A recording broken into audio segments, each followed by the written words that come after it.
I am going to start the lecture on rear axle. On rear axle. Okay? I'm going to start the lecture on rear axle.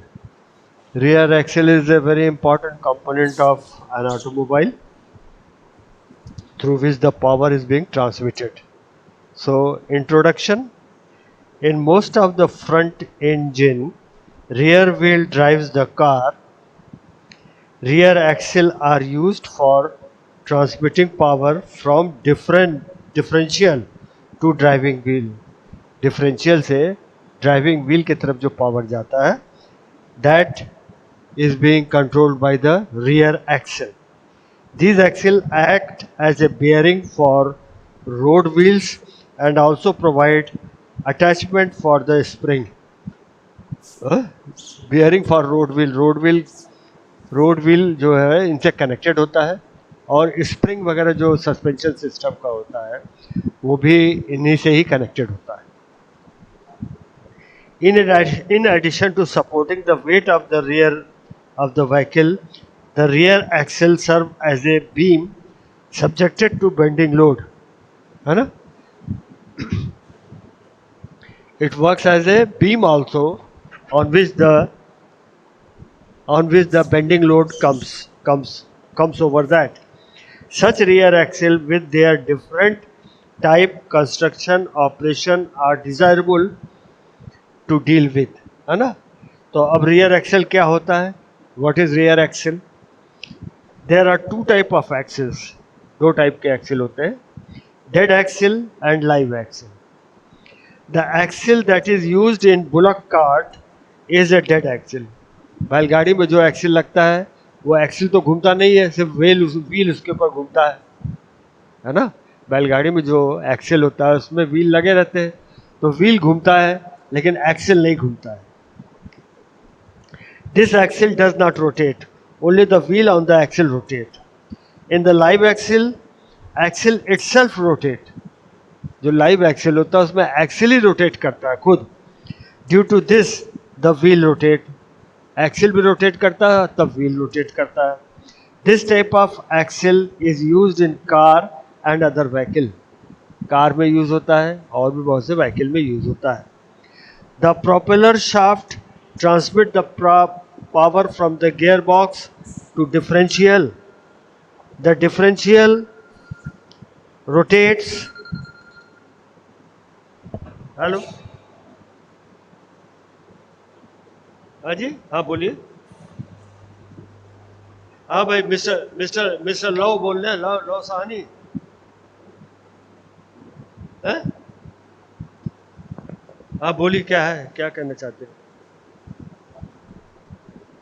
हाँ भाई, लोकनाथ को बोला हुआ, क्या नाम है, लोकेंद्र या लोकनाथ कौन है? उनको बोला हुआ उन्होंने. आ गया है.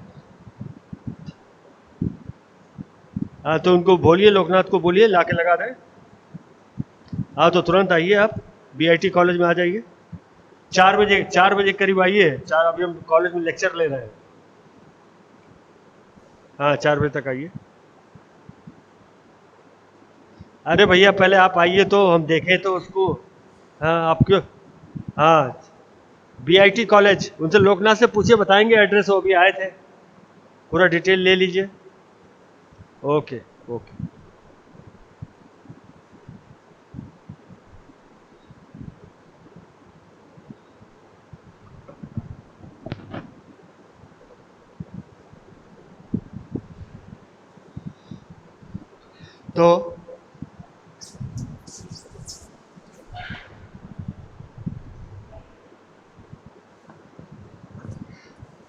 तो रियर एक्सिल जो होता है वो आपका लाइव एक्सिल भी हो सकता है, डेड एक्सिल भी हो सकता है. ठीक है, लाइव एक्सिल भी हो सकता है, डेड एक्सिल, दोनों एक्सिल हो सकते हैं. डेड एक्सिल तो जैसे बैलगाड़ी में जो एक्सिल लगा रहता है उसमें व्हील तो रोटेट नहीं करता है, सॉरी व्हील रोटेट करता है, सिर्फ एक्सिल रोटेट नहीं करता है. तो वो हुआ आपका डेड एक्सिल. ठीक है, एक्सिल नहीं रोटेट कर रहा, सिर्फ व्हील रोटेट करता है, डेड एक्सिल हुआ. और जब व्हील और एक्सिल दोनों रोटेट करते हैं तो वो हुआ लाइव एक्सिल, उसको लाइव एक्सिल बोला। ये फर्क होता है बेसिक दोनों में, ठीक है। The propeller shaft transmit the power from the gear box to differential, this differential rotates the rear axle, है ना। डिफरेंशियल से पावर ट्रांसमिट होता है जो कि रियर एक्सिल में जाता है। These rear axle are live axle, है ना। रियर एक्सिल, गाड़ी में जो एक्सिल लगा रहता है बेटा, डिफरेंशियल के बाद जो होते हैं दो एक्सिल लगे रहते हैं, एक लेफ्ट व्हील को जाता है, एक राइट व्हील को जाता है पावर, तो ये कहलाता है आपका लाइव एक्सिल, ठीक है। लाइव एक्सिल इसको बोलते हैं। अब कितने टाइप के होते हैं ये axle? Purpose of rear axle, there are two rear axles. The purpose of each of the rear axle is to rotate the two rear wheels. हमेशा डिफरेंशियल के बाद जो होगा, एक इधर में जाएगा, एक इधर में जाएगा, दोनों शाफ्ट अलग अलग जाएंगे, तो दो एक्सिल लगे, दो शाफ्ट लगे रहते हैं, दोनों व्हील से कनेक्टेड होते हैं, ठीक है। अब कितने टाइप के होते हैं ये आपके axle? Type of rear axle, the rear axle are divided into three part, three type के होते हैं। पहला half floating rear axle, half floating rear axle. दूसरा 3/4 फ्लोटिंग रियर एक्सिल। तीसरा फुल्ली फ्लोटिंग रियर एक्सिल, ठीक है। Depending upon the position and number of the bearing, depending upon the position and number of the bearing. तो ये तीन type के rear axle होते हैं। सबसे पहला हो गया हाफ फ्लोटिंग एक्सिल, दूसरा हो गया 3/4 फ्लोटिंग एक्सिल, और तीसरा हो गया फुल्ली फ्लोटिंग एक्सिल, ठीक है। अब हम एक एक करके डील करेंगे। Half floating axle, a single ball bearing is inside the axle casing, एक बॉल बेयरिंग लगा रहता है। The axle of the wheel is at the centre of the axle casing and wheel are fitted at the two end of the axle. This is done by means of key, bolt and nut. The whole weight of the vehicle is first transmitted to the suspension spring. From there it is transmitted to the axle casing, and from there the rear axle wheel. Finally it is transmitted to the ground. तो पहले differential से आता है आपका जो power आ रहा है वो एक्सिल पर आता है, एक्सिल के बाद वो एक्सिल केसिंग पर जाता है, और एक्सिल केसिंग से फिर वो व्हील पर जाता है, और व्हील के बाद वो रोड पर जाता है। तो ये आपका पहला वाला हाफ फ्लोटिंग रियर एक्सिल हमने बता रहे हैं। There are two function of the rear axle, one it carries the weight of the vehicle, rear axle में वेट आता है, व्हीकल का पूरा वेट उसके ऊपर आता है। One it carries the weight of the vehicle, the other is rotate and transmit the power from the engine to the ground. Power transmit करता है और वेट भी सहन करता है, मतलब व्हीकल जो है उसका वेट पूरा रियर एक्सिल पर आता है। पावर जो है डिफरेंशियल से जाता है, डिफरेंशियल से जाता है रियर एक्सिल पर, और फिर वहां से व्हील पर जाता है। Then second type of 3/4 floating rear axle, 3/4 वाला। In 3/4 floating axle, the axle is fitted inside the axle casing.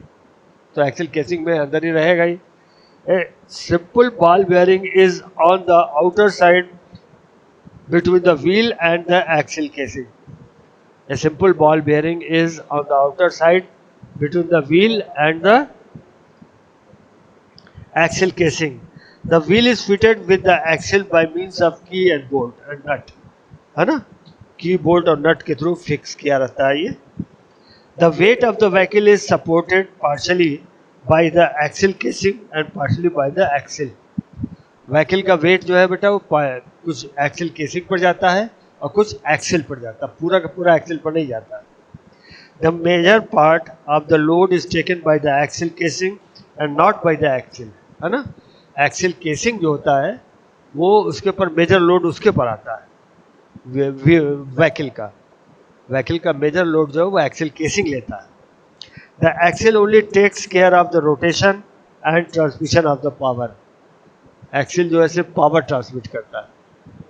Power is transmitted from the engine to wheel. This is the advantage of 3/4 floating axle over the half floating axle. तो देखिए यहाँ पर basic difference पहले क्या हुआ, half floating axle में जो है पूरा का पूरा वेट जो है व्हीकल का वो एक्सिल के ऊपर आ रहा है, प्लस एक्सिल जो है लोड जो है वो भी सॉरी ट्रांसमिशन जो है पावर जो ट्रांसमिट कर रहा है वो भी एक्सिल ही कर रहा है। तो हाफ फ्लोटिंग एक्सिल जो है रेयर एक्सिल, उस पर दो चीज़ें हो रही हैं, एक तो वेट आ रहा है और दूसरा पावर ट्रांसमिट कर रहा है। लेकिन 3/4 फ्लोटिंग एक्सिल में ये चीज़ नहीं है, वहाँ पर आपका पार्शली जो है वो वेट जो है वो केसिंग पे आकर बैलेंस होता है, केसिंग जो एक्सिल की केसिंग उस पर आता है, और एक्सिल जो है वो पावर ट्रांसमिट करता है। ऐसा नहीं है उसके ऊपर भी वेट आता है, एक्सिल के ऊपर भी वेट आता है, लेकिन पूरा का पूरा वेट जो है नहीं आता है। काफ़ी वेट जो है वो केसिंग पर चला जाता है और कुछ वेट जो बच रहता है वो आपका एक्सिल पर आता है। और पावर मेन जो चीज़ है पावर ट्रांसमिशन वो एक्सिल करता है। ये डिफरेंस है दोनों में। Clear? Then fully floating axle. Fully floating axle, the wheel is on the axle casing. The wheel is on the axle casing. Two taper roller bearing are in between the wheel and the axle. यहाँ पर wheel और axle के बीच में taper roller bearing लगा रहता है। उधर में आपने देखा पहले वाले में, हाफ फ्लोटिंग वाले में बॉल बेयरिंग लगा रहता है एक, जो कि शाफ्ट जो एक्सिल और व्हील के बीच में होता है। दूसरा 3/4 फ्लोटिंग एक्सिल में भी देखा आपने बॉल बेयरिंग लगा रहता है, वो भी आपके व्हील केसिंग और व्हील के साथ शाफ्ट का जो कनेक्शन होता है वो बॉल बेयरिंग के थ्रू होता है। इसका मतलब ये हुआ, हमने बेयरिंग के बारे में पहले भी बताया, काफ़ी एक्सप्लेन किया था। बेयरिंग जो है वो आपका यहाँ पर सिर्फ रेडियल लोड ले रहा है, रेडियल लोड ले रहा है। बॉल बेयरिंग हमेशा रेडियल लोड लेगा और पॉइंट कांटेक्ट बनता है उसका इनर रेस आउटर रेस से। ठीक है, तो इस तरह से आपका जो बॉल बेयरिंग है वो रेडियल लोड लेगा, और एक एक बॉल बेयरिंग लगा हुआ है, इसका मतलब that is only meant for radial load. लेकिन फुल फ्लोटिंग एक्सिल में आपका टेपर रोलर बेयरिंग लगे रहते हैं, टेपर रोलर बेयरिंग लगे रहते हैं। टेपर रोलर बेयरिंग की खास बात जो हमने आपको पहले भी बताया था, टेपर रोलर बेयरिंग जो होते हैं वो two taper roller bearing are in between the wheel and the axle casing. दो टेपर रोलर बेयरिंग लगे रहते हैं व्हील और एक्सिल केसिंग के बीच में। The axle has been introduced inside the axle has been introduced inside the axle casing. The axle end is fitted with the wheel by means of flange. Axle casing जो है वो axle के साथ flange के through fitting किया जाता है। Nut bolt लगा देते हैं, कवर लगा दिया, एक ढक दिया, उस पर नट बोल्ट लगा देते हैं। ठीक है, the entire weight of the vehicle is supported by the wheel and the axle casing. पूरा वेट जो है व्हील का वो सपोर्ट कौन कर रहा है? एक्सिल केसिंग करता है सपोर्ट उसको। Entire weight of the vehicle is supported by the wheel and the axle casing. Axle casing और व्हील का वेट जो है वो एक्सिल केसिंग सपोर्ट करता है पूरा का पूरा। There are two taper roller bearing between the wheel and the axle casing. दो टेपर रोलर बेयरिंग लगाते हैं एक्सिल केसिंग और व्हील के बीच में। This is advantage of the fully floating axle. Fully floating axle का यही एडवांटेज है कि इसमें जो बेयरिंग लगाते हैं, पेयर में टू टेपर रोलर बेयरिंग लगाते हैं। टेपर रोलर बेयरिंग मतलब उसका जो एंड है वो टेपर टाइप का होता है। टेपर रोलर बेयरिंग, देखो ये हुआ आपका रोलर बेयरिंग, ठीक है, या इसको अगर साइड से देखोगे तो कुछ इस टाइप से दिखाई देगा, और टेपर रोलर बेयरिंग इस टाइप का हुआ, ठीक है, वो आपको ऐसे दिखाई देगा। ठीक है, मतलब कोन जो है अगर उसको हम काट दें, यहाँ से काट दें तो क्या हो गया, ये पोर्शन आपका फ्रस्टम हो गया ना, तो ये फ्रस्टम के ही शेप का होता है टेपर रोलर। ये टेपर रोलर जो है फ्रस्टम के शेप का होता है। ठीक है, ये ऊपर में यहाँ से इनर रेस आउटर रेस, ये आउटर रेस हो गया, ये हो गया आपका इनर रेस। ठीक है, इस तरह से इनर रेस और आउटर रेस दो लगे रहते हैं, जिसके बीच में टेपर रोलर बेयरिंग जो है वो आपका पावर ट्रांसमिट करता रहता है। ठीक है, टेपर रोलर बेयरिंग जो है वो पावर ट्रांसमिट करता रहता है। तो This is the advantage of fully floating axle over the other two type. क्या advantages में? There are two taper roller bearing between the wheel and the axle casing. दो taper roller bearing लगे रहते हैं axle और wheel के बीच में. ठीक है? To remove the axle, the bolt and nut are first loosened. अगर खोलना है आपको एक्सेल को निकालना है तो बोल्ट और नट खोल दोगे साइड वाले कवर के. The flanges and axle can then be very easily remove. फिर फ्लैंजेस और एक्सेल हम आसानी से निकाल सकते हैं. The vehicle continues to be supported by the wheel and the axle casing. The vehicle continue to be supported by the wheels and the axle casing. है ना? एक्सेल केसिंग और व्हील जो है वो दोनों जो है वो the vehicle continues to be supported by the wheel and the axle casing. जो व्हीकल जो है वो एक्सेल केसिंग और व्हील दोनों उसको सपोर्ट करते हैं. अब उसके बाद lubrication of the rear axle. Lubrication बहुत इंपॉर्टेंट होता है बेटा. कोई भी बेयरिंग हो, कोई भी किसी भी टाइप का बेयरिंग हो, किसी टाइप की भी मशीन हो, लुब्रिकेशन जो होता है वो बहुत इंपॉर्टेंट चीज़ होता है. तो इसमें लुब्रिकेशन कैसे करते हैं? An oil seal between the axle casing and the brake drum. Brake drum और एक्सेल केसिंग के बीच में एक ऑयल सील लगा रहता है. This prevent the oil from flowing out. यह ऑयल को प्रिवेंट करता है बाहर जाने से. Any leakage in the oil seal will drip on the brake drum and once it happens the brake begins to slipping. है ना? अगर मान लो ऑयल सील लीक कर गया या ऑयल सील में कोई प्रॉब्लम आ गई तो ऑयल क्या होगा? सीधा ब्रेक ड्रम में चला जाएगा. Therefore only the right amount of oil should be poured in the axle casing. If extra oil is poured, the overflow of the oil will fall on the brake drum. This will again cause the brake to slip. बेटा जब भी कहीं कोई machinery में oil जब हम भरते हैं और उसमें बेयरिंग लगा रहता है तो हमेशा बेयरिंग के हाफ पोर्शन तक ऑयल होता है.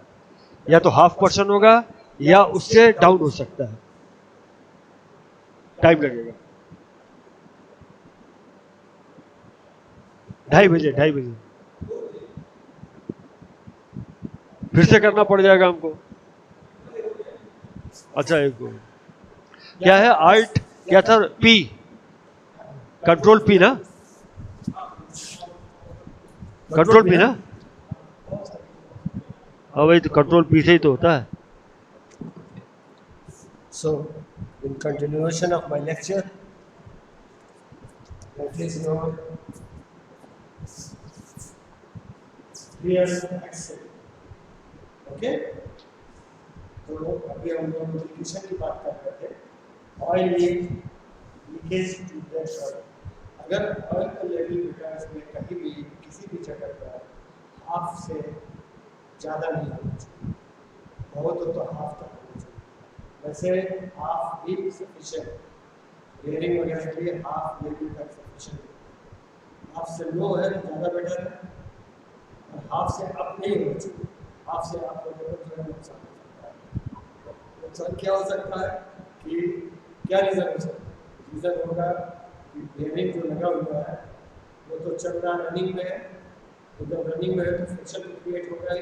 कितना भी फ्रिक्शन करो थोड़ा बहुत फ्रिक्शन तो क्रिएट होगा ही. जब फ्रिक्शन क्रिएट होगा तो क्या होगा? फ्रिक्शन क्रिएट होगा तो जब फ्रिक्शन अगर क्रिएट होगा तो क्या होगा? लुब्रिकेशन में अगर फ्रिक्शन क्रिएट होगा तो क्या होगा? जब फ्रिक्शन अगर क्रिएट होता है आपका तो क्या होगा? हीट जनरेट होगा. हीट जनरेट होगा तो क्या होगा? ऑयल गर्म हो जाएगा. ऑयल गर्म हो जाएगा तो उससे ऑयल जो है वो डैमेज हो जाएगा. बेयरिंग भी डैमेज हो जाएगी. जब भी बेटा कोई भी कहीं भी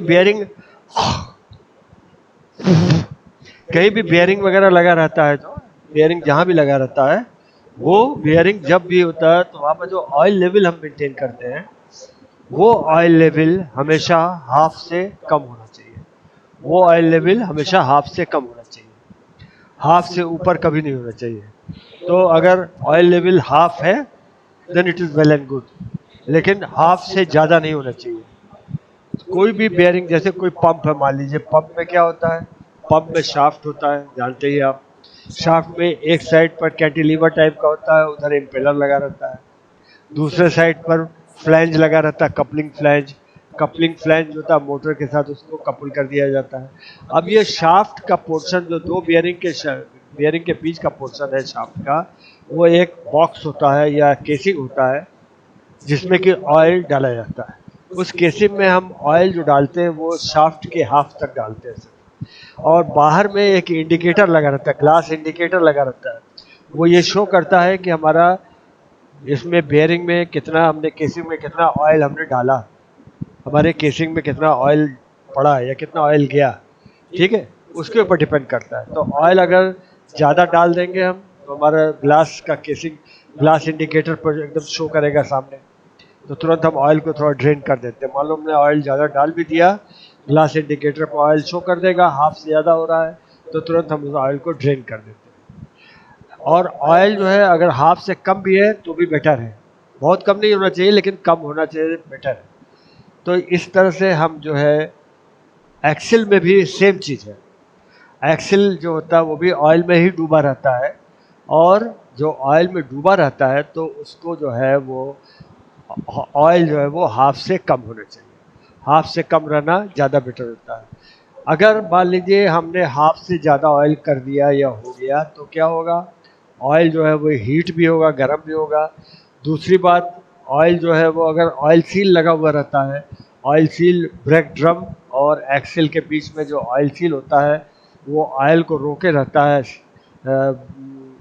एक्सेल के पार, एक्सेल के केसिंग में।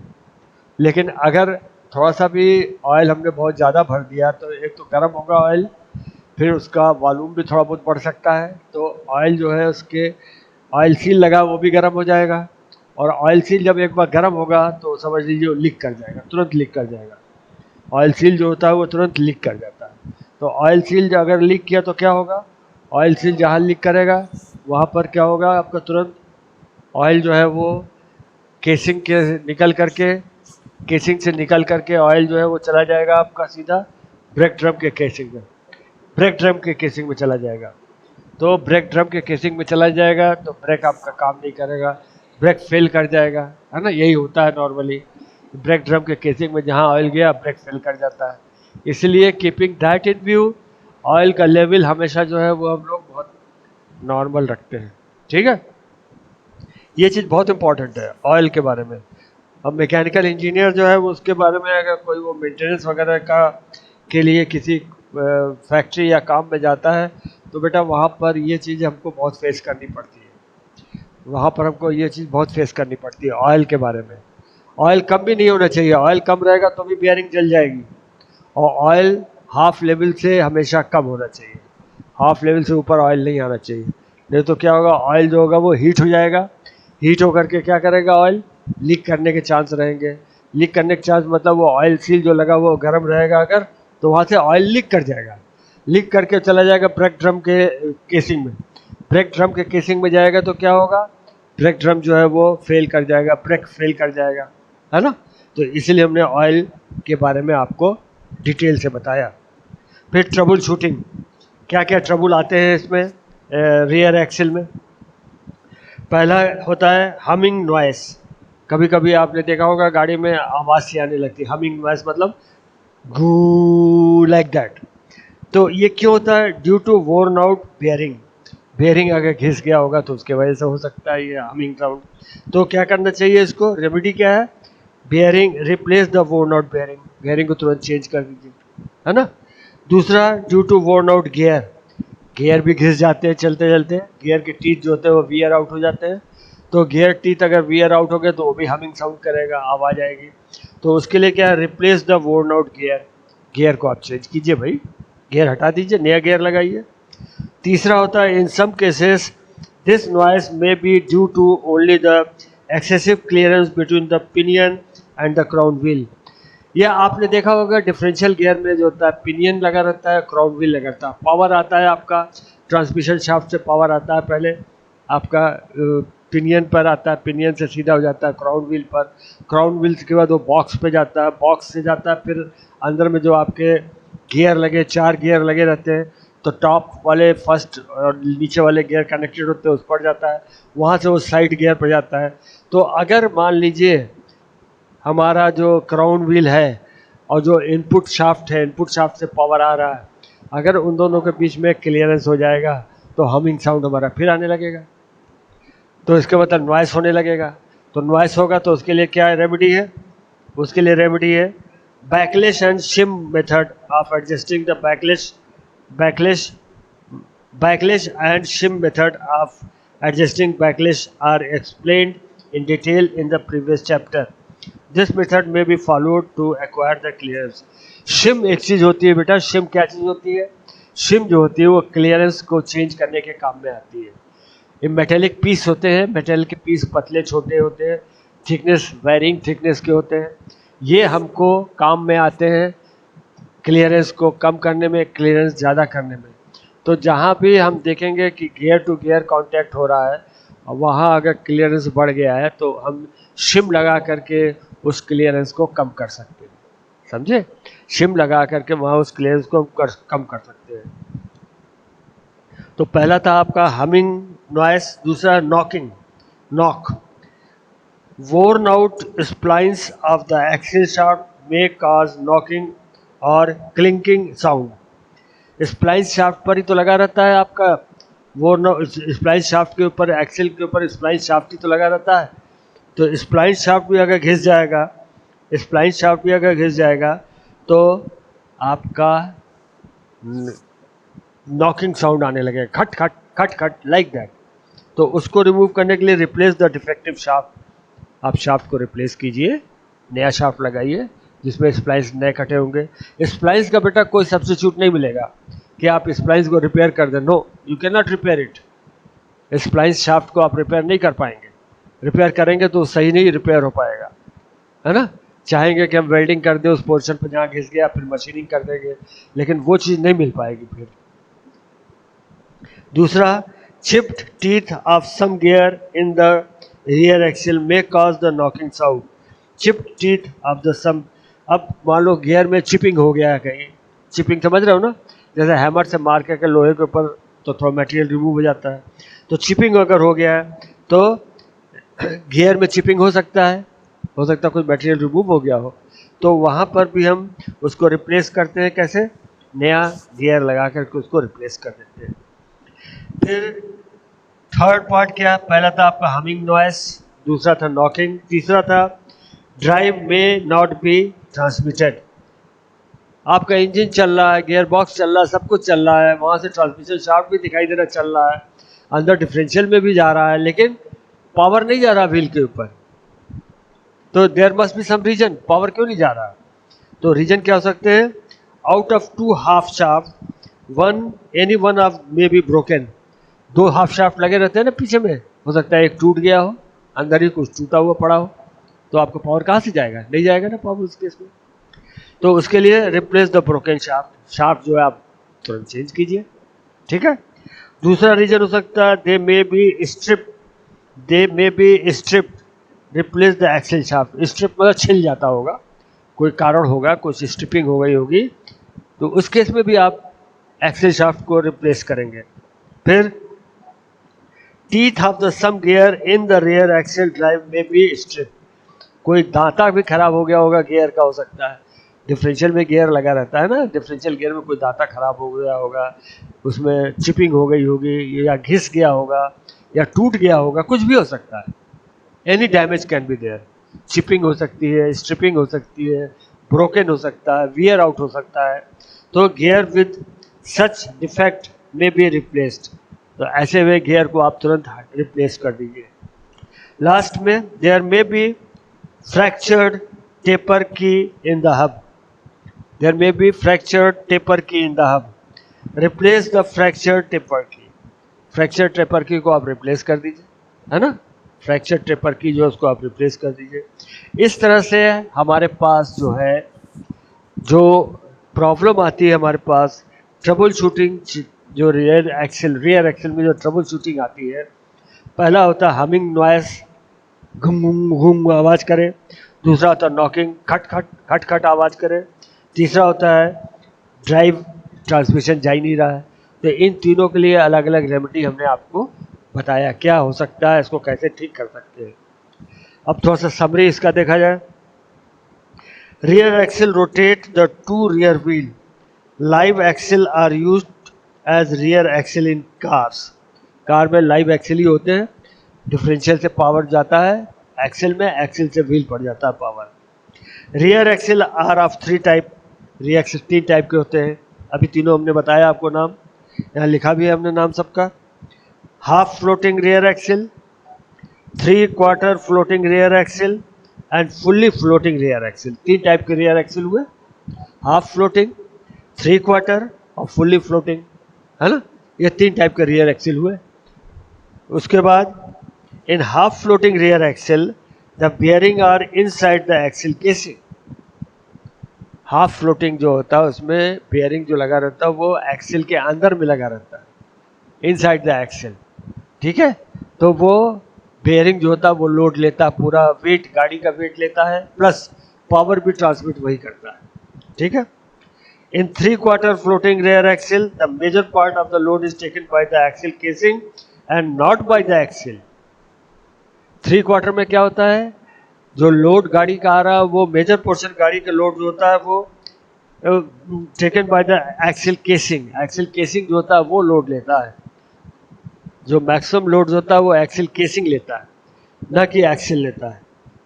In fully floating axle, the major part of the load is taken by the axle casing, not by the axle.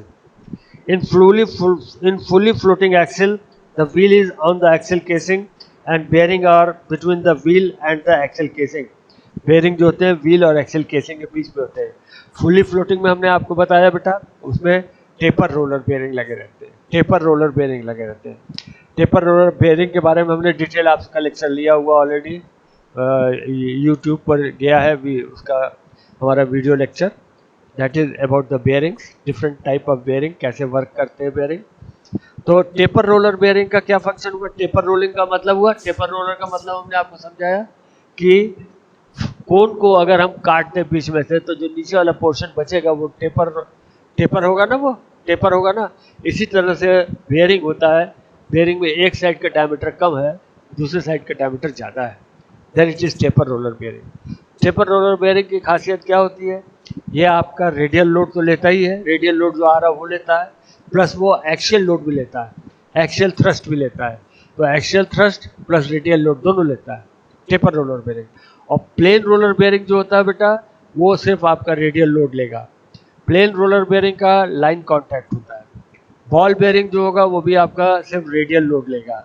Ball bearing का पॉइंट कांटेक्ट होता है, तो एक का पॉइंट कांटेक्ट होता है बॉल बेयरिंग का, एक का लाइन कांटेक्ट होता है रोलर बेयरिंग, और एक का टेपर रोलर बेयरिंग जिसका कि लाइन कांटेक्ट होता है लेकिन वो 2 टाइप का लोड लेता है, थ्रस्ट लोड भी लेता है और रेडियल लोड भी लेता है। ये खासियत होती है टेपर रोलर बेयरिंग की।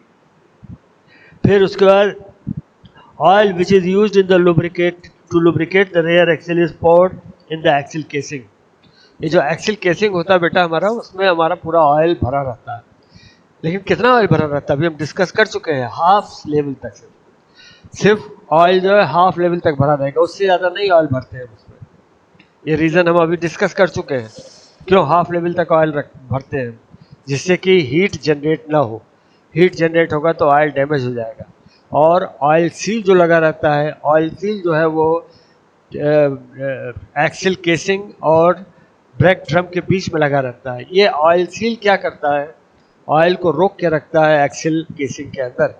अगर ऑयल आप ज़्यादा भर देंगे, हीट जनरेट होगा, ज़्यादा पूरा भर देंगे तो हीट जनरेट होगा, तो आपका ऑयल सील लीक कर जाएगा। ऑयल सील बहुत जल्दी लीक करता है बेटा हीट की वजह से।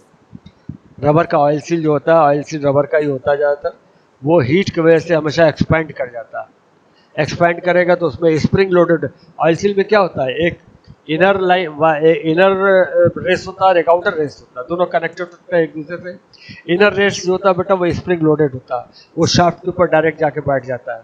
आउटर रेस जो होता है केसिंग से लोडेड, केसिंग पर लोडेड होता है। तो क्या होता है, जब हीट मिलता है तो इनर रेस स्प्रिंग लोडेड होता है, स्प्रिंग जो होता है मेटेलिक होता है, मेटेलिक स्प्रिंग रहेगा तो वो एक्सपेंड करेगा, मेटल जो है एक्सपेंड करेगा जहाँ उसको हीट मिलेगा, तो जिससे इनर रेस का जो पोर्शन होता है ऑयल सील का वो लीक कर जाता है। तो लीक कर जाता है तो उसके थ्रू ऑयल जो है पास कर जाएगा। पास कर जाएगा तो ड्रम ब्रेक लगा, ब्रेक ड्रम बगल में ही लगा हुआ है, उसमें एंटर कर जाएगा। ब्रेक ड्रम में एंटर करेगा तो आप ब्रेक नहीं लगा पाएंगे, ब्रेक फेल कर जाएगा आपका। तो that is the point to be noted कि जो हमारा एक्सिल केसिंग होता है उसमें ऑयल जो होता है हम पूरा नहीं भरते, हम हमेशा हाफ या less than half. Next point, by pouring the right amount of oil in the axle, oil leakage to brake drum can be prevented, है ना। ऑयल लीकेज ब्रेक ड्रम में हम बचा सकते हैं, प्रॉपर अगर ऑयल उसमें हम पोर करते हैं। देन मल्टीपल चॉइस क्वेश्चन है, select the type of axle in which the wheel end is supported by the bearing inside the axle housing is half floating axle. इसमें दिया हुआ choice half floating, 3/4, fully. Half floating axle हुआ क्योंकि bearing जो है वो अंदर आपके केसिंग के अंदर में शाफ्ट के ऊपर लगा हुआ है, एक्सिल के ऊपर लगा हुआ है। Two basic type of axle are dead and floating, dead and live, floating and half floating. Dead and live अभी बताया था हमने, शुरू में ही आपको बताया था डेड एंड लाइव फ्लोट के एक्सिल क्या होते हैं। डेड एक्सिल वो एक्सिल होते हैं जो कि खुद नहीं घूमता है, एक्सिल खुद नहीं घूमता है, लेकिन एंड में जो व्हील लगे रहते हैं वो घूमते हैं, दैट इज डेड एक्सिल। जैसे बुलक कार्ट हुआ है ना, बुलक कार्ट में क्या है, जो बैलगाड़ी होती है उसमें दोनों व्हील घूमते हैं, कभी भी एक्सिल नहीं घूमता है, तो दैट इज डेड एक्सिल। और लाइव एक्सिल क्या है, जिसमें एक्सिल भी घूमता है, पावर ट्रांसमिट करता है। जैसे आपके व्हीकल है, व्हीकल में डिफरेंशियल से पावर जाता है गियर के थ्रू सीधा एक्सिल पर, एक्सिल से व्हील पर चला जाता है पावर, तो एक्सिल भी घूम रहा है, व्हील भी घूम रहा है, that is live axle. In half floating rear axle, the whole weight of the vehicle is first transmitted to the axle casing. Half floating suspension spring, rear axle. In half floating rear axle, the whole weight of the vehicle is first transmitted to the axle casing. Suspension spring, rear axle. Axle casing पर जाएगा, पहले wait तो पूरा axle casing पर ही आएगा ना, उसके बाद वो आएगा एक्सिल पर आएगा, पहले एक्सिल केसिंग पर जाएगा, फिर बेयरिंग के थ्रू एक्सिल पर आएगा। तो वेट जो है वो ट्रांसमिट कहाँ हो रहा है, एक्सिल केसिंग पर हो रहा है, फिर वो बेयरिंग पर जा रहा है और फिर वो एक्सिल पर जा रहा है। Oil in the axle casing is required to lubricate the wheel, lubricate the rear axle, simmer oil on the brake drum. Oil in the axle casing is required to lubricate the wheel, lubricate the rear axle. rear axle को lubricate करने के लिए तो oil चाहिए हमको, जो हमारा rear axle लगा हुआ है उसको भी तो हमको lubrication चाहिए, क्योंकि वो पावर ट्रांसमिट कर रहा है ना, पावर ट्रांसमिट कर रहा है तो रोटेट कर रहा है ना, बेयरिंग पर रोटेट कर रहा है ना, तो जब कोई चीज़ रोटेट करेगा बेटा तो वह lubrication हमको मस्ट है, तो rear axle lubrication हमको रिक्वायर्ड हो जाता है। फिर the wheel and the axle casing support the entire weight of the vehicle in half floating axle, 3/4 axle, fully floating axle. तो wheel and the axle casing support the entire weight of the vehicle. तो वो किस में होता है, 3/4 में होता है ना, 3/4 में व्हील भी और केसिंग पर दोनों के पर वेट जाता है, केसिंग पर वेट ज़्यादा जाता है then your axle. Then review question में आइए, what are the two type of axle, how are they differentiate from each other.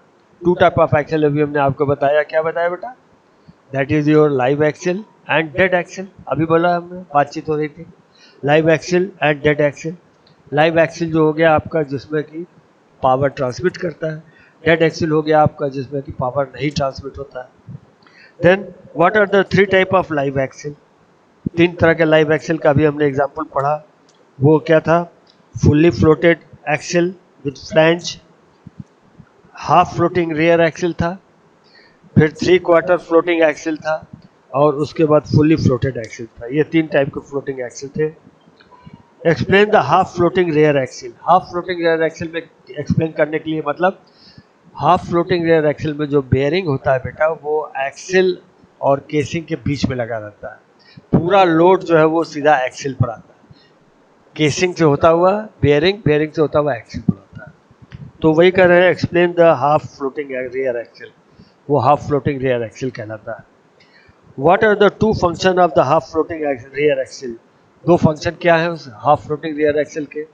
वो पहला फंक्शन तो ये है बेटा कि वो पावर ट्रांसमिट कर रहा है ना, पावर ट्रांसमिट कर रहा है आपका डिफरेंशियल से एक्सिल, एक्सिल से व्हील पे जा रहा है। दूसरा, वो व्हील को सपोर्ट किए हुए है, व्हील जो है टायर जो है, व्हील जो है वो भी इसी पर ही सपोर्टेड होता है। तो ये जो पूछ रहे हैं what are the two function of the half floating axle, that these are the two functions. Next है how is half floating axle differ from the 3/4 floating axle? Of course casing. Half floating axle में जो होता है casing नहीं होता है, होता भी है तो वो उससे कोई उस पर लोड नहीं आता है, लेकिन 3 फ्लोटिंग एक्सिल में केसिंग बड़ा इंपॉर्टेंट रोल प्ले करता है। सीधा लोड केसिंग के ऊपर आता है। Major portion of the wheel का जो व्हीकल का वेट है वो केसिंग बेयर करता है, और minor portion of the weight जो है वो एक्सिल बेयर करता है। तो how is half floating axle differ from the 3/4 floating axle? How is the weight of the vehicle supported in the 3/4 floating axle? Weight कैसे सपोर्ट होता है बेटा? वेट जो है वो केसिंग पर आता है। मेजर वेट जो है वो थ्री क्वार्टर फ्लोटिंग एक्सिल में मेजर वेट जो है वो आपके केसिंग पर आता है। व्हीकल का मेजर वेट जो है वो केसिंग पर आता है। Describe the function of fully floating axle with the help of sketch. Fully floating axle तो हमने आपको दिखाया भी था, फुल्ली फ्लोटिंग एक्सिल क्या होता है। ठीक है, फुल्ली फ्लोटिंग एक्सिल जो है वो आपका एक डायरेक्ट आपका सिर्फ बेयरिंग लगे रहते हैं। फुल्ली फ्लोटिंग एक्सिल दो बेयरिंग लगे रहते हैं, दोनों एंड पर बेयरिंग लगे रहते हैं जो कि टेपर रोलर बेयरिंग होते हैं। टेपर रोलर बेयरिंग क्यों लगे रहती है हमने आपको समझाया, टेपर रोलर बेयरिंग कैसे वर्क करता है ये भी बताया हमने आपको। टेपर रोलर बेयरिंग जो होता है एक साइड पर डायमीटर ज़्यादा होता है, एक साइड पर डायमीटर कम होता है। बीच में एक लाइन जो होती है वो कर्व्ड स्ट्रेट इंक्लाइंड स्ट्रेट होती है। तो उससे क्या होता है, इंक्लाइंड स्ट्रेट होने से उसके क्या होता है कि वो एक तो रेडियल लोड भी लेगा और थ्रस्ट लोड भी लेगा, मतलब along the Y axis load लेगा, अलोंग द एक्स एक्सिस भी लोड लेगा। ये खासियत होती है टेपर बेयरिंग की। ठीक है, what is the advantage of fully floating axle over the other two type? Fully floating axle में एडवांटेज यही है कि वो दो टाइप का लोड ले रहा है ना, एक्सियल लोड ले रहा है और रेडियल लोड दोनों ले रहा है, along the X axis and along the Y axis, दोनों एक्सिस के अलोंग लोड ले रहा है। फिर how are the rear axle lubricated? Lubrication बेटा केसिंग में हम ऑयल भरते हैं पूरा लुब्रिकेशन के लिए, क्योंकि एक्सिल मूव कर रहा है, जब भी कोई मूविंग पार्ट होगा तो उसको लुब्रिकेशन की जरूरत पड़ती है। तो एक्सिल चूंकि मूव कर रहा है इसलिए वहां पर उसको हमको लुब्रिकेशन चाहिए। और कहाँ मूव कर रहा है वो, बियरिंग में मूव कर रहा है, तो बियरिंग को भी लुब्रिकेशन चाहिए, एक्सिल को भी लुब्रिकेशन चाहिए। इसीलिए हम एक्सिल को कम से कम हाफ लेवल तक ऑयल भर देते हैं। हाफ से कम भी रहे तो भी ठीक रहता है, मतलब हमको एक्सिल को ऑयल मिलना चाहिए। वो ऑयल जो भी मिलेगा उसको वो क्या करेगा, ऑयल ट्रांसफर कर देगा पूरे शाफ्ट के ऊपर, कंप्लीट शाफ्ट के ऊपर ट्रांसफर करेगा, जिससे कि आपका पूरे शाफ्ट का लुब्रिकेशन होता रहेगा, साथ साथ बियरिंग का भी लुब्रिकेशन होता रहेगा। तो इस तरह से लुब्रिकेशन क्या होता है, केसिंग जो होता है जिसमें एक्सिल लगा रहता है उसको हम पूरा ऑयल से भर देते हैं। ऑयल से भर देने से क्या होता है, पूरा प्रॉपर लुब्रिकेशन होता रहता है। What will happen if extra oil is filled in the axle casing? आपने अगर ऑयल का लेवल जो है बेटा हाफ से ज़्यादा रखा, हाफ से ज़्यादा जहाँ रखा तो क्या होगा बेटा, आगे में लगा हुआ ब्रेक ड्रम और ऑयल एक्सिल केसिंग के बीच में एक ऑयल सील लगा हुआ है।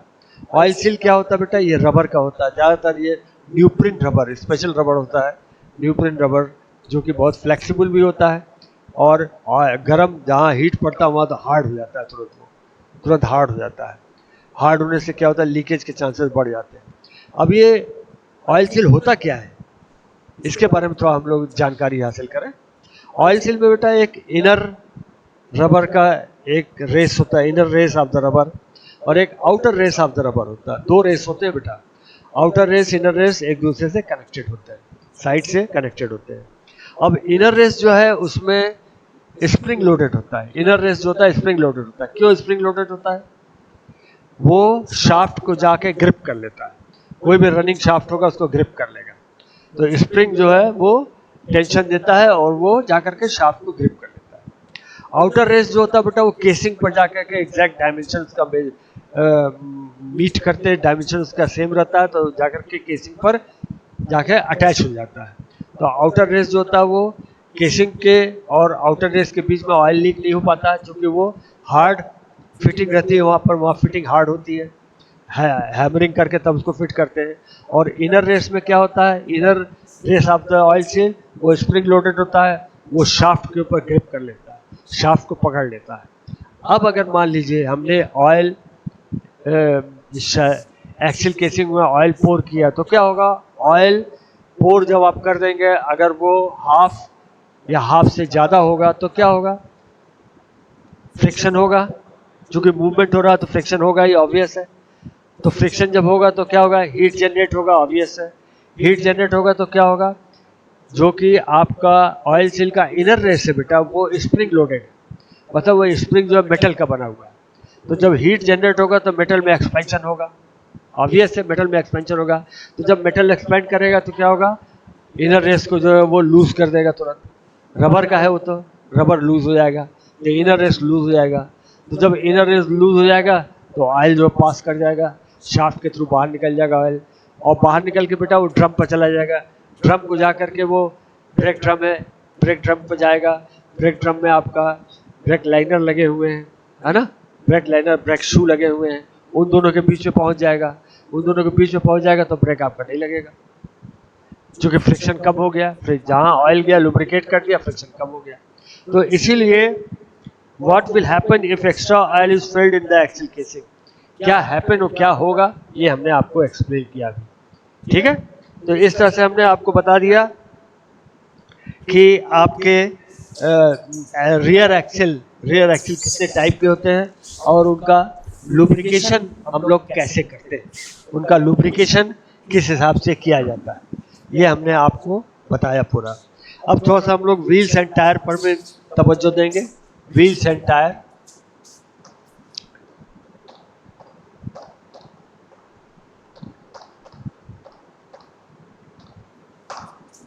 व्हील्स एंड टायर के ऊपर भी थोड़ा सा डिस्कशन करेंगे हम लोग। तो wheel are used for the automobile to move along the road easily, wheel तो वही लगा रहता है रोड पर मूव करने के लिए, therefore the wheel are most essential, wheel बहुत इंपॉर्टेंट पार्ट है। In order to draw the motor vehicle on the road easily with the lesser force of friction between the vehicle and the road, tyre are used, है ना, tyre इसीलिए use करते हैं हम लोग ताकि फ्रिक्शन जो है रिड्यूस हो सके रोड और व्हील के बीच में।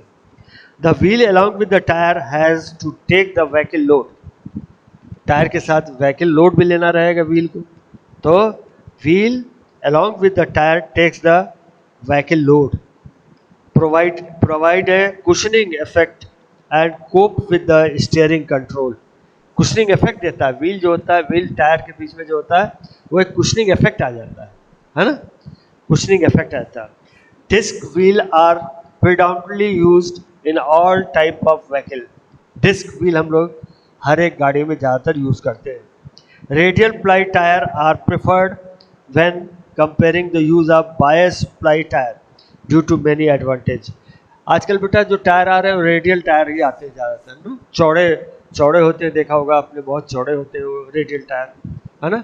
पहले बहुत पतले टायर आया करते थे, साइकिल वगैरह में भी जो बाइसिकल होती है पैडल बाइसिकल, उसमें भी आजकल चौड़े टायर आने लगे। तो चौड़े टायर का सबसे बड़ा एडवांटेज ये है कि रोड के साथ ग्रिप बहुत कायदे से होता है, बहुत ढंग से होता है, क्योंकि रोड और टायर के बीच में फ्रिक्शन होता है तो वो फ्रिक्शन मैक्सिमम हो जाता है, एरिया चूँकि एरिया ऑफ कांटेक्ट बढ़ जाता है, टायर का एरिया ऑफ कांटेक्ट बढ़ जाता है, तो इसलिए वो रोड पर बहुत प्रॉपर्ली फिक्स हो जाता है। तो इसीलिए जो आजकल के टायर आ रहे हैं वो रेडियल प्लाई टायर आते हैं, रेडियल प्लाई टायर, और बेस उनका बहुत चौड़ा होता है। Type of wheel, there are 3 type of wheel, namely the pressed steel wheel, disc wheel, the wire wheel and light alloy cast wheel. They are prescribed, उनको description बाद में दे रहे हैं। प्रेस्ड स्टील डिस्क व्हील, सबसे पहला होता है हमारा pressed steel disc wheel. This type of disc wheel is mostly used in light motor vehicle nowadays. आजकल हल्के गाड़ियों में ये हम लोग यूज करते हैं, light motor vehicle.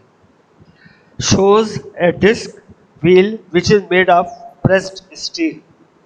The outer part is called rim, is welded with the disc.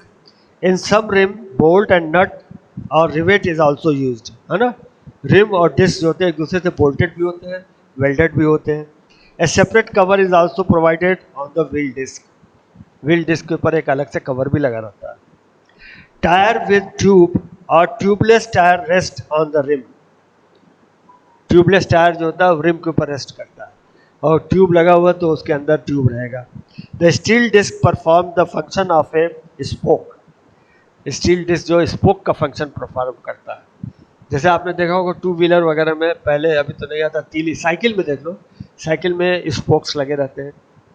A flange is attach to the axle on which the wheel is fitted by bolt to the flange.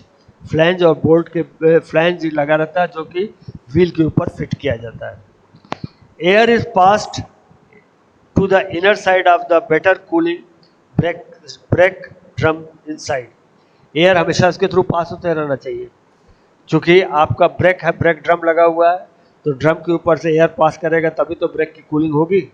तो wheel का design ऐसा होना चाहिए कि air उसके through pass कर सके.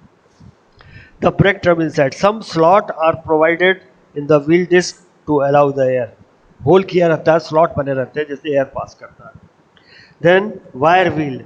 Wire wheel में क्या होता है? In this type of wheel hub spoke and rim are made of iron. The wire wheel has a separate hub. Wire wheel का हब सेपरेट होता है. Spokes are connected between the hub and the rim. Upon this rim, tire tube can be used. These wheels are not used in motor vehicle, but they are used in motorcycle and also in certain type of sports car. है ना? Spokes वाले जो wheel होते हैं वो motor vehicle में नहीं use होते हैं आजकल.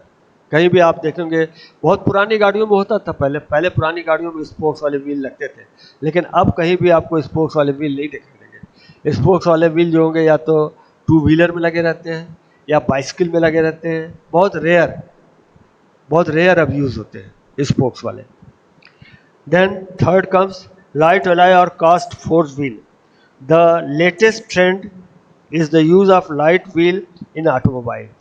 हल्के होने चाहिए, व्हील को हल्का होना चाहिए. These wheel are made from either aluminium और मैग्नीशियम एलॉय. या तो मैग्नीशियम एलॉय होते हैं या एल्युमिनियम के बने होते हैं. ठीक है. Wheel are cast and they are use mostly in cars. Wheel जो होते हैं कास्टिंग की जाती है व्हील की. Forge wheel are preferred for heavier vehicle.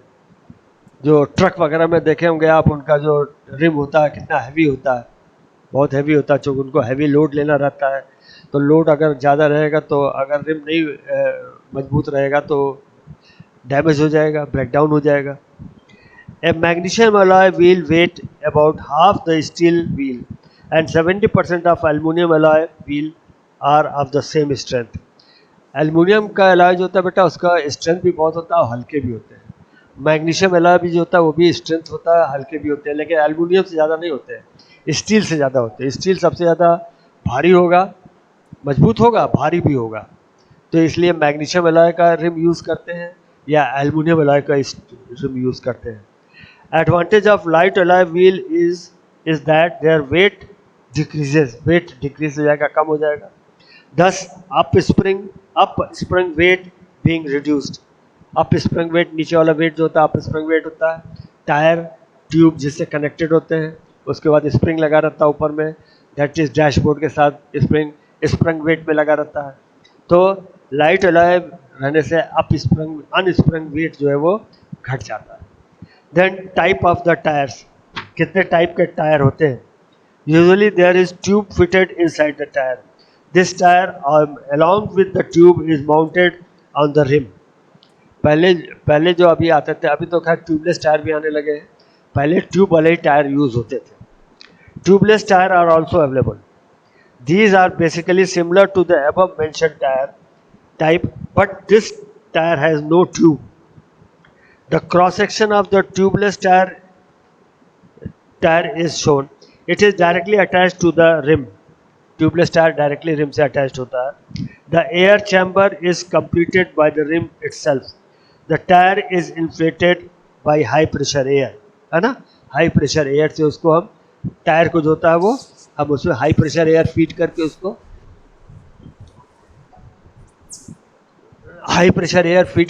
हम कांटेक्ट में बना के रखते हैं। अच्छा, अब एडवांटेज क्या होता है बेटा? एडवांटेज, आजकल ट्यूबलेस टायर बहुत आने लगे हैं, ट्यूबलेस टायर हर जगह सुनाई देता है, तो उनका एडवांटेज क्या है वो भी सुन लो। The advantage of tubeless tyre are following. The removal of tube reduces the weight under the spring. Tube हटा दिया आपने तो वेट तो कम होगा ही थोड़ा सा।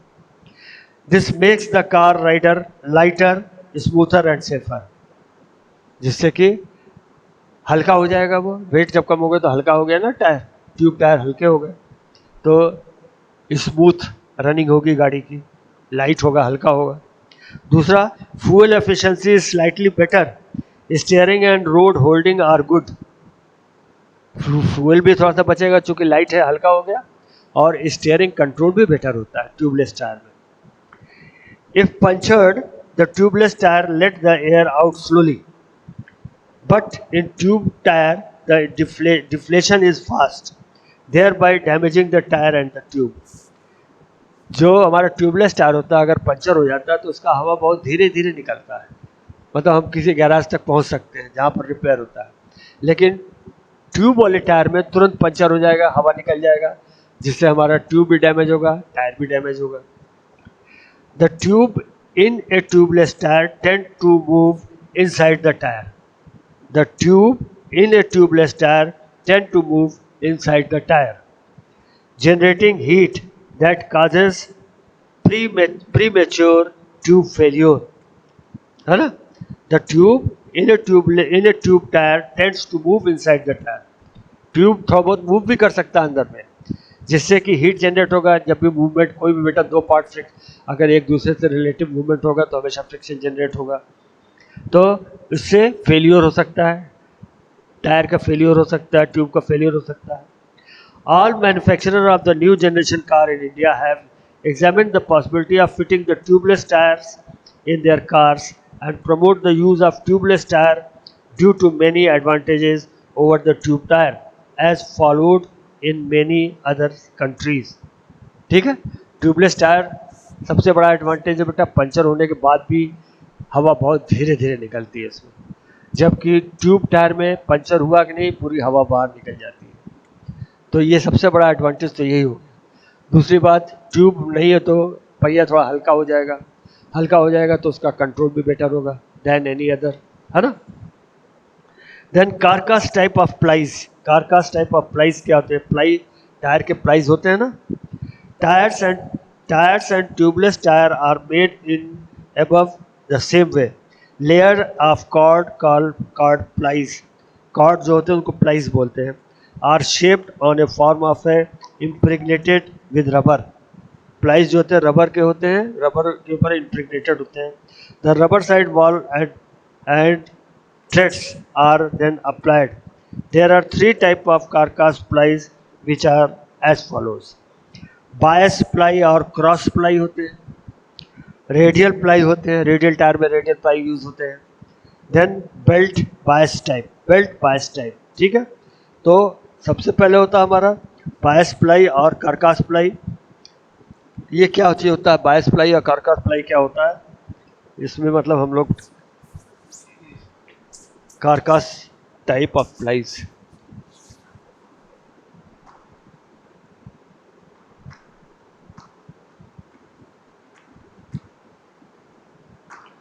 ये भी चीज हम लोग इसमें डाल रहे हैं, कारकास टाइप ऑफ प्लाईज, ठीक है।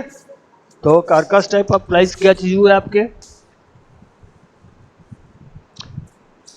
कारकास type of plies that is your, तीन टाइप के प्लाईज हो गए, बायस प्लाई, क्रॉस प्लाई, बायस और cross ply. These tires have the plies criss-crossed. One ply runs over one way, other ply runs diagonally the other way. Due to this overlapping device, the carcass becomes strong in all the direction. Cross ply कर देंगे तो हर direction में strong हो जाएगा. However, plies moves against each other. This produces heat especially at high speed and also increases the tire wear. Car का cross ply में ये है कि आपके टायर जल्दी खिंचते हैं क्योंकि हीट जनरेट होता है. Then radial ply. In this ply cord run parallel to each other in the radial direction. In the direction of the tire axis, belts are applied on the top of the ply, provide additional strength parallel to the bead. Then the tread is vulcanized on the top of the belt, which consists of rayon, nylon, glass fiber और steel mesh. तो radial ply में plies जो होते हैं वो they are parallel to the tyre diameter. Tyre का जो हमारा सर्किल है उसके पैरेलल होते हैं. All radial type work in the same way whenever maybe the belt material radial tires are installed in car. The radial ply tire is more flexible than the bias ply tire. Radial ply tire ज़्यादा flexible होते हैं, ज़्यादा मजबूत भी होते हैं. Then belted bias ply tire. Bias ply tires may also be belted. However, the belted radial tire is recommended as a superior tire. अब comparison तीनों के बीच में कंपेरिजन कर लिया जाए, जब पढ़ लिया हमने इतना. Comparison between the bias plies and radial plies. Fuel economy is better for car with the belted tire. The tire run on the road with the less resistance and less power used. Belted tire ज़्यादा use होते हैं. वही radial हुआ, एक तरह से उसको radial बोलेंगे. Radial tire wear more slowly than bias ply tire. The reason is that radial tire treads does not scrim as the tire meets the pavement. Radial tire जो होता है वो slip नहीं करता है, scrim नहीं करता है. The bias ply tire have a tendency to scrim. As the tread squeeze together, they slide sideways. Therefore, tread wear is caused. Tread wear इसमें होता है, इसमें आपके bias ply में. In radial tire, less heat is built up on the highway. This also slow the tire wear, है ना. Radial tyre में heat भी कम जनरेट होता है, इसलिए इनको हम लोग प्रिफर करते हैं. Then tyre pattern. There are different tread pattern of the tyre for different road condition. The tyre which are used on the hard well surfaced road have a better pattern. There are circumferential pattern, ribs and serration on the tire surface. These tires hold well on good road. They help maintain precise steering and also give good mileage. They are silent and resistant to irregular wear. ठीक है? The tread pattern is only useful on soft tire. They are not suitable use for the hard road. Certain tires have to be used on both good roads and well on the unmade surface. The pattern of tread of these tires are different. This can be seen. Now, tire size marking. Tire size mark किया जाता है. The standard method of specifying the tire size is to be given the nominal tire section and diameter of the rim shoulder. Rim का diameter दिया जाता है, tyre के ऊपर लिखा रहता है नंबर, हमेशा देखा होगा आपने. Take the example of a tyre size with specification specified at 8 into 14. This means that diameter of the rim is 355.6 mm, 14 inch. 14 inch इसका diameter, and diameter of the tire is 30 inch, 762 mm, or 8 plus 14 plus 8, 30 inch. The diameter of the tire with the rim measure without loading would be 762 mm. Diameter of the tire, जो हमारा marking किया रहता है tyre के ऊपर, वो rim का diameter और टायर का डायमीटर दिया रहता है. Then ply rating. There is another method of specifying the tire size making called the ply rating. The number of plies forming the thickness of the tire gives the specification of the tire. Ply rating जो होता है tyre का specification देता है. For example, in this given below, tire size 5.90 into 15 into 4 ply tire. Tire pressure normal front and rear 0.17 kg per mm square, full load 0.17 kg per mm square, rear 0.197 kg per mm square. That is the pressure, that is the air which is being filled. Then tyre selection, तो tyre selection कैसे करते हैं? Tyre selection जो है हम लोग वो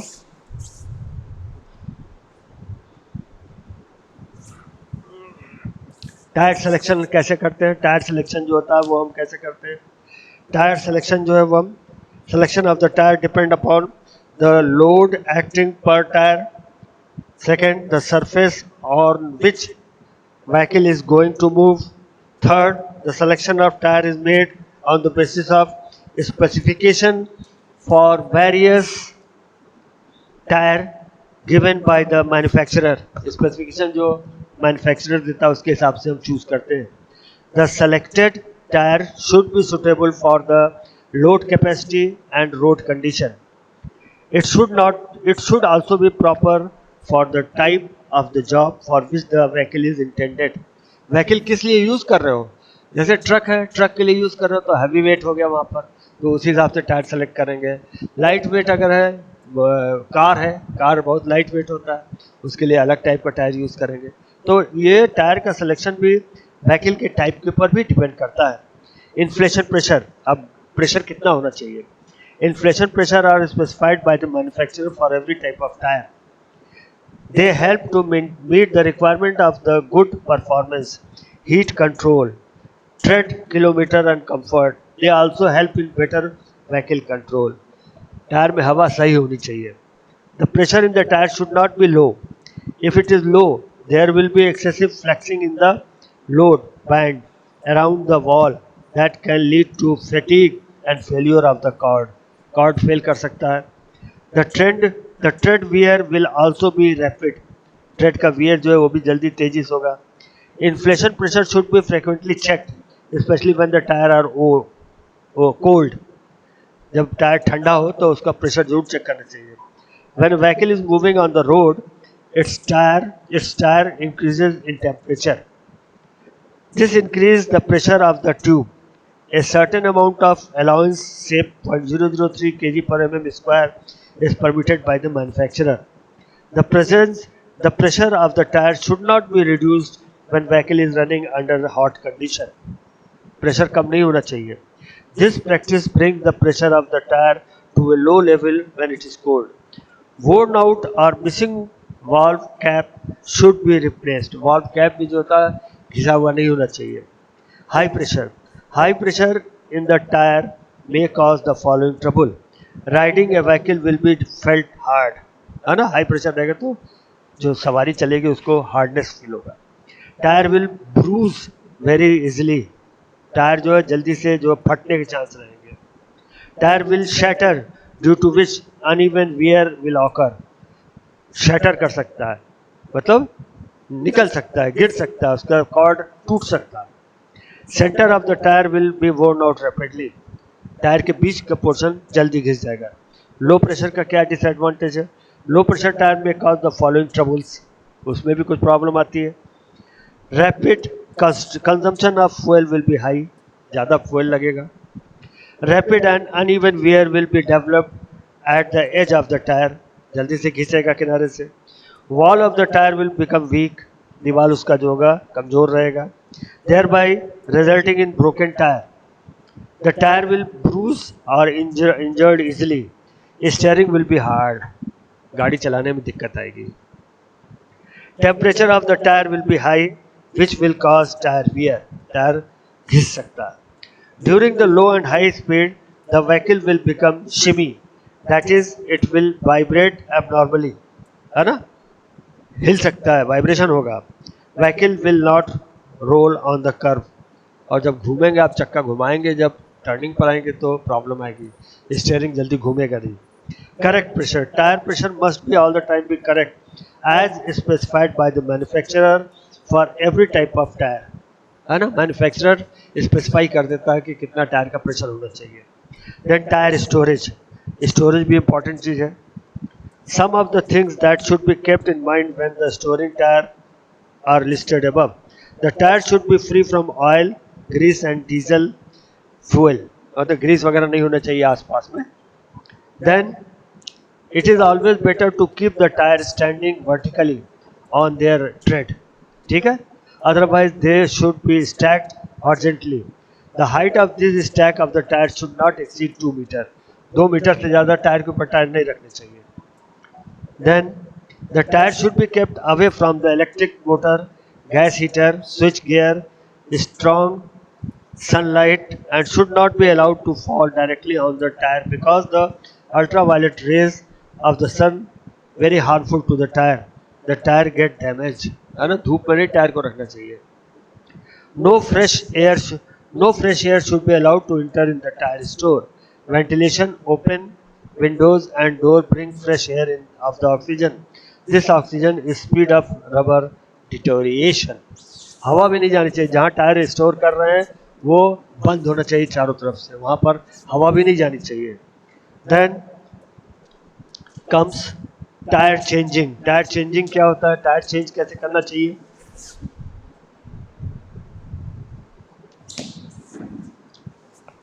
tyre changing के बारे में थोड़ा सा हम लोग जान लें. टायर चेंजिंग क्या होता है? Tyre changing, the tyre of A car and other commercial vehicle should be changed once in every 5000 to 6500 kilometer run. It prevents irregular wear on the front tire. है ना, चेंज कर देना चाहिए tyre को 5000 या 6500 पर.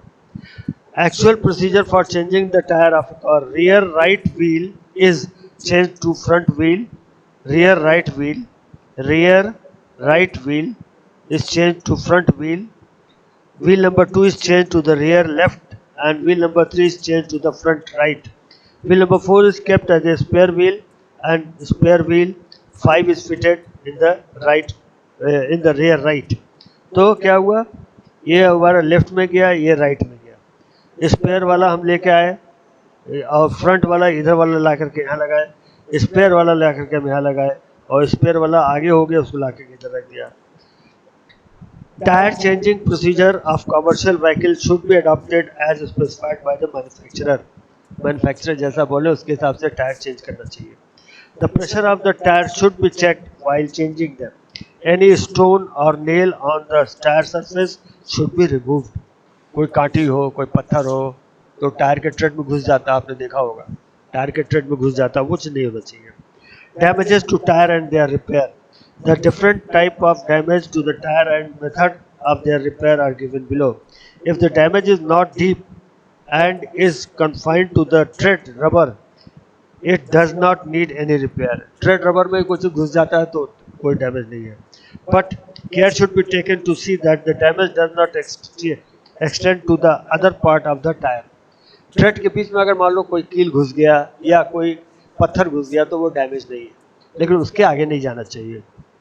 In the damage, if the damage has extended to the outer casing cord, vulcanized rubber should be used for repair. अगर मान लो आउटर केसिंग कॉर्ड में घुस भी गया कील तो वल्कनाइजिंग करनी चाहिए उसकी. This prevent moisture and dirt from the reaching the casing. If the tire are severely damaged, these tires should be taken to a specialist for necessary repair. अगर बहुत ज़्यादा डैमेज हो गया तो आपको स्पेशलिस्ट के पास ले जाना चाहिए. ठीक है, टायर का जो स्पेशलिस्ट है. Summary: wheel are used for the movement of the automobile and tyre and tubes contribute to the speed and safety in addition to comfort. Tyre tube से कंफर्ट भी जनरेट होता है. Disc wheel are mostly used in light motor wheel nowadays. Wire wheel are used in scooters and race car. Light alloy forged wheel are preferred for the heavier vehicle. Forged wheel जो होते हैं वो heavier vehicle के लिए. There are types with tubes and other tubeless tire. In carcass type of plies, radial ply tires are more flexible and wear slowly than the bias ply tire. On the basis of tire pattern, the car can run on different condition of the road. Tyre pattern कैसा है उसके ऊपर road पर वो चल सकता है. Tyre size making and ply rating are the method adopting for specifying the tyre size. ठीक है, selected tire should be selected tire should be suitable for the load capacity and road condition. Inflation pressure should be also specified by the manufacturer for every tire. उसमें pressure दिया रहता है. Several precautions are to be taken while storing, changing and repairing the tire. Proper care should ensure a long life of the tire. ठीक है? इस तरह से tyre के बारे में हमने आपको काफी कुछ बताया. Now I am going to end my lecture.